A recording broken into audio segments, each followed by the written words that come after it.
Boogie deserves pillar. What? Boogie recently announcing that he's basically broke shouldn't be a surprise to anyone, as if you follow all of his incredibly poor choices made over the last 4 and a bit years, you'll understand that bankruptcy was almost unavoidable. So let's begin by looking at October 2018, in which Boogie's main source of income, his YouTube channel, slowly began to die. Up until this point, Boogie had established a reputation as an overweight yet friendly nerdy gamer, who people considered charming since he was totally fine with each of his flaws. When he wasn't playing his fat Francis character, Boogie was telling wholesome stories about his personal life, with one of the more notable ones being a video titled "What It's Like to Be Broke." In this video, Boogie explained that he had grown up in a fairly poor environment, so they had decent income. It's just they didn't like to spend it on us kids, at least on me. And that as a result of that, he was now much wiser with his income. Now, you know what I do with my money? Every single dime, every single penny goes into the bank, because I don't ever want to live that way again. Which felt both inspiring and relatable, especially since Boogie highlighted that he now only spent money on things that would improve his videos. I used every dime to buy better computer equipment, to get better. And after just a year and a half, I was able to go off because I started earning my YouTube income. This desire to improve the content unsurprisingly resulted in better uploads, and by early 2014, Boogie passed 1 million subscribers before uploading a new video simply titled "How Much Money Does Boogie2988 Make?", which felt like yet another wholesome yet modest upload, which had clearly been made with the goal of helping his audience. I want to make sure you have the tools in mind so that you fully understand how much income we already have coming in and make an educated decision of whether or not you ever want to participate in that kind of thing. Boogie went on to politely imply that he was making over $100,000 per year from YouTube, which didn't include third-party income like Patreon. So let's take, for example, a YouTube channel similar to mine that's bringing in 10 million views per month. If a YouTube channel is bringing in 10 million views per month, divide that by 1,000, you've got 10,000.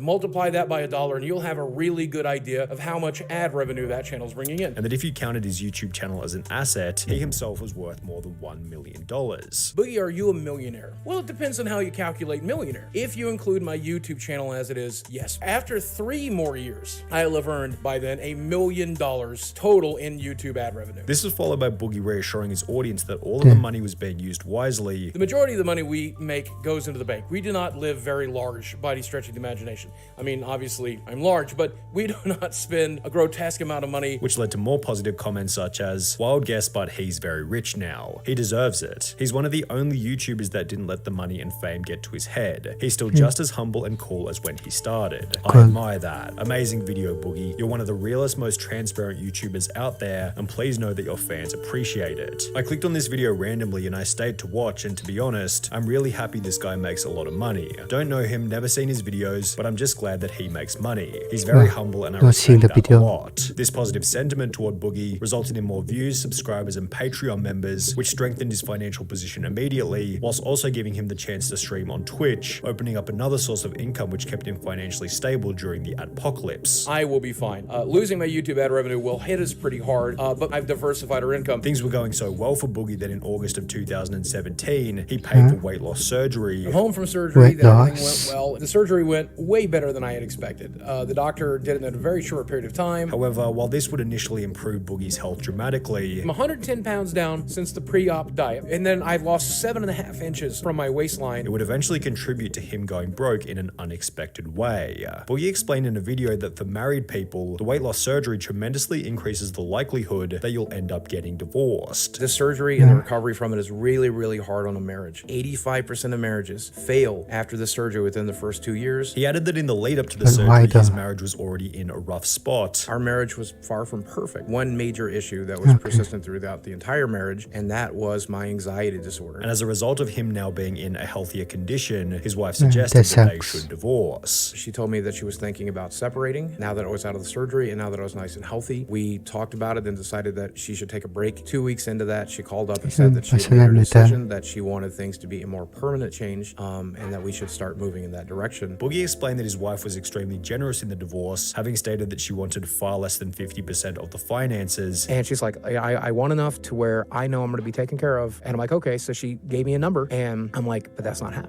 More it wasn't half of what we were worth. It was less. It was less. However, as a result of the law, Boogie ended up giving her half of what he had anyway. She's legally entitled to 50% of everything we own. You make sure it's half, so she has no recourse. While Boogie's financial position had taken a pretty substantial hit, his audience was still cheering for him with comments such as, "I hope this is the birth of a new Boogie, a healthy Boogie, no baggage, just a happy, healthy, outgoing Boogie. However, after his marriage would officially come to an end, the opposite of this happened. My brain is kind of in a situation where it's just chaos all the time. It's just chaos. This emotional stew in my brain all the time of positive feelings, negative feelings, numbness, frustration, and anger, you know. Not only had the split resulted in a massive blow to Boogie's mental health, but throughout the process, the storytime rambling videos, which were once uplifting, inspirational, and designed to help his viewers, began to feel like they were being made with the goal of receiving sympathy pity from the audience. Additionally, Boogie's positive can-do attitude, where he wanted to invest his savings into making excellent content for the viewers, had transformed into this complete lack of confidence for the future of his channel. And I'm not smart enough to be able to figure that stuff out. I'll never be good at titles. I'll never be good at thumbnails. I'm not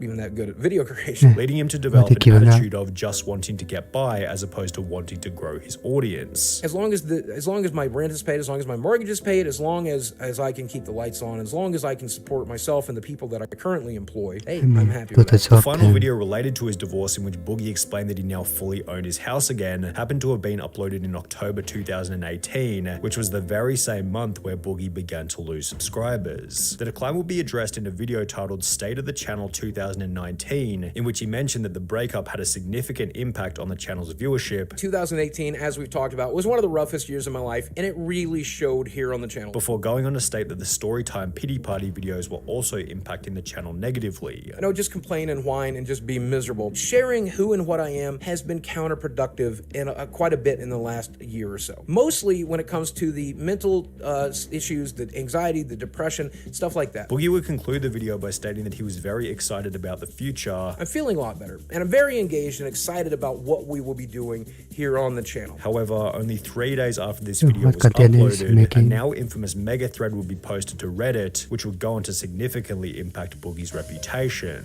It was titled The Hidden Truth Boogie Doesn't Want You to Know, and it featured over 5,000 words, showcasing that Boogie wasn't exactly the nice guy he tried to portray. The thread brought up topics such as his behavior on stream, various edgy comments he had made over the years, as well as the way he acted in his marriage, with commenters stating this document is up there with the Constitution and the Magna Carta. However, the thread was posted to a fairly unknown subreddit, and if Boogie had simply ignored the thread, people likely would have forgotten about it, although this isn't what would happen. Boogie instead decided to wage a war against the person who began the mega thread. I started a war. This guy has been coming at me for 5 years. Before going on to complain about the criticism in countless different videos. This subreddit has been actively attacking me and going through everything I've ever said and ever done on the internet for the last 3 years. Just 2 years prior, in 2017, Boogie was handling criticism much more effectively, even stating that some of the points were valid. A lot of people have been discussing me over the past couple weeks. I've been on the front page of Reddit, and they tend to discuss me in a very negative light, which is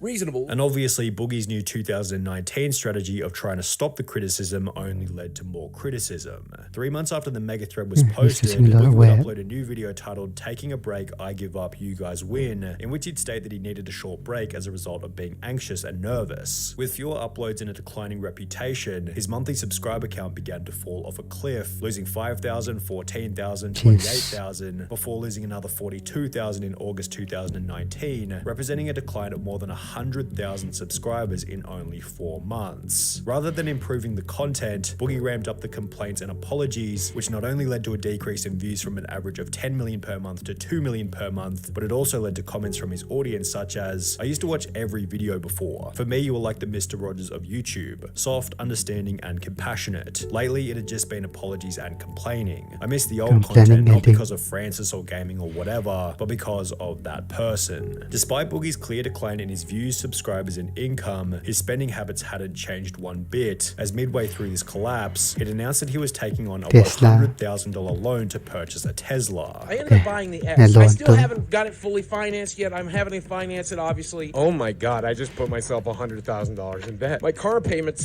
$1,700 a month or something like that. That's more money than I make on Twitch. That's like half of my YouTube revenue this month. Boogie then made a tweet about how expensive the car was, giving him another opportunity to make make himself look like an idiot. I tweeted out that I was not going to be able to afford this car. Reddit and Twitter lost their minds.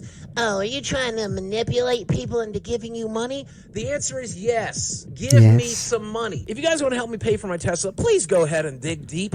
I sure would like a free Tesla. Reach down in your pockets and give me $100,000 tonight. Which becomes even worse after he mentioned that he still owed a bunch of money on his house. My house is worth $300,000. I still owe $200,000 in the house. And that he knew the Tesla was going to decline in value over time. But that car is just going to get cheaper and cheaper and cheaper as it goes. In the year that followed, Boogie's Patreon members almost halved from 120 down to 65, partially as a result of him taking long breaks from creating content. You'll notice that for the last 3 weeks, I've really not been updated. I have not streamed in 3 weeks. Which accompanied the transformation of his comment section from a once positive place full of supporters to a wasteland of negativity full of detractors. It's incredible how openly money-oriented this guy is. This guy talks like a minister from some cheesy, scammy late-night ministry where you're supposed to send a $50 check for good luck. Imagine this guy would win the lottery. He'd be broke within 12 months, which would eventually turn out to be somewhat accurate. After his back and forth with Frank Hassel in early 2021, Boogie had to shell out a bunch of money for legal fees. Let me point out just how expensive all of this was. And obviously, I took money out of my bank account and I paid for it out of if it's pocket. expensive This to cost buy it, tens of thousands of dollars to fight. Which also resulted in Boogie producing less content. I was advised by everyone to live stream less, to make less YouTube videos, to say less things that can be taken out of context and used against me before we had a result, because you know from Reddit and 4chan that that's what they like to do to me. But that cost me a small fortune and lost wages and lost ad revenue as well. However, thankfully, according to a video titled I Am Finally Rich, How Crypto Made Me Rich, Boogie apparently had no financial problems whatsoever. In the video, he explained that back in 2019, Boogie had taken a massive gamble by purchasing a bunch of cryptocurrency, and by early 2021, he had quadrupled his money. I basically took every dime I had in liquid funds and invested it in a huge gamble. I invested pretty much everything I had into cryptocurrency. I invested all the way back here, and yeah, that's where we currently are with that market. So to say that I doubled my money is an understatement. In fact, I did more than that. Boogie then tried to pathetically coax his audience into trying to give him more money. Never feel pressured to get one of those memberships down below. Never feel pressured to subscribe on Twitch. Never feel pressured to make a donation or interact with one of my sponsors. Never feel pressured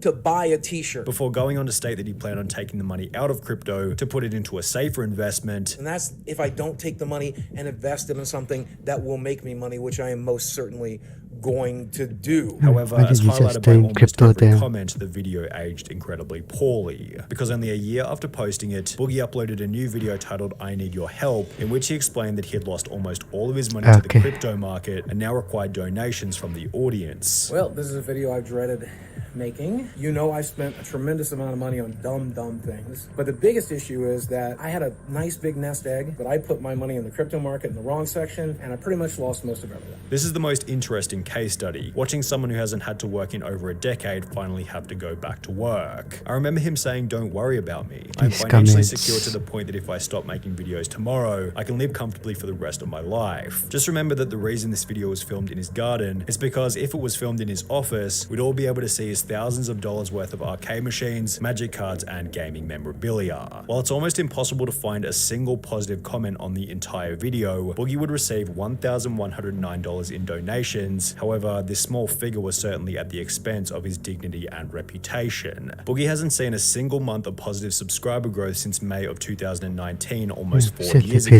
and with no clear desire to change any of his daily habits, it's unlikely that his YouTube channel or financial situation will see any kind of recovery anytime soon. I think everyone will be doing crypto is damn rich, so stop buying things you can afford. It's how I'm building this video.